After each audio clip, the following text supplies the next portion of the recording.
Gun से निकली हुई गोली की स्पीड 2500 किलोमीटर पर आवर से भी ज्यादा होती है, लेकिन आखिर गन काम कैसे करती है, आइए 3D में समझते हैं। आपने देखा होगा कि गन को लोड करने के लिए बैरल को पुल करना पड़ता है। गन के अंदर एक रिकॉइल स्प्रिंग होती है और एक मेन स्प्रिंग। बैरल पुल करते ही दोनों स्प्रिंग कंप्रेस हो जाती हैं। इसकी वजह से मेन स्प्रिंग से अटैच्ड हैमर कुछ इस तरह से लॉक हो जाता है, लेकिन जब बैरल वापस अपनी पोजीशन पर जाता है तो दोनों स्प्रिंग भी रेस्ट पोजीशन पर जाते हैं और बैरल के रियर साइड में मौजूद फायरिंग पिन भी मैगजीन में मौजूद कार्ट्रिज को बैरल में इस तरह से पुश कर देती है। और जैसे ही आप ट्रिगर दबाते हैं तो हैमर पे लगा लॉक हट जाता है और हैमर जाकर टकराता है फायरिंग पिन से। ये फायरिंग पिन जाकर टकराता है कार्ट्रिज के पीछे लगे प्राइमर कंपाउंड से, जिससे प्राइमर कंपाउंड से स्पार्क जनरेट होता है। स्पार्क की वजह से कार्ट्रिज के गन पाउडर में आग लग जाती है और ये ब्लास्ट हो जाता है।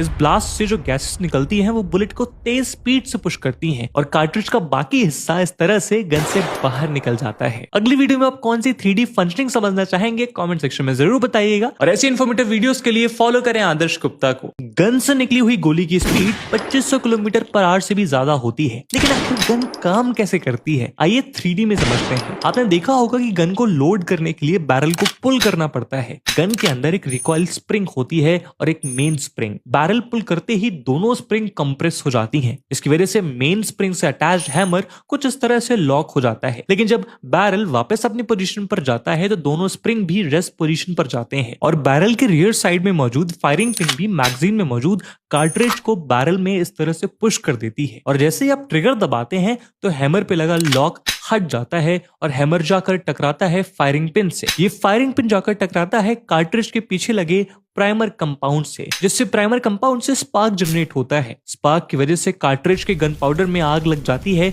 और ये ब्लास्ट हो जाता है। इस ब्लास्ट से जो गैसेस निकलती हैं वो बुलेट को तेज स्पीड से पुश करती हैं और कार्ट्रिज का बाकी हिस्सा इस तरह से गन से बाहर निकल जाता है। अगली वीडियो में आप कौन सी 3D फंक्शनिंग समझना चाहेंगे कमेंट सेक्शन में जरूर बताइएगा और ऐसी इन्फॉर्मेटिव वीडियोस के लिए फॉलो करें आदर्श गुप्ता को।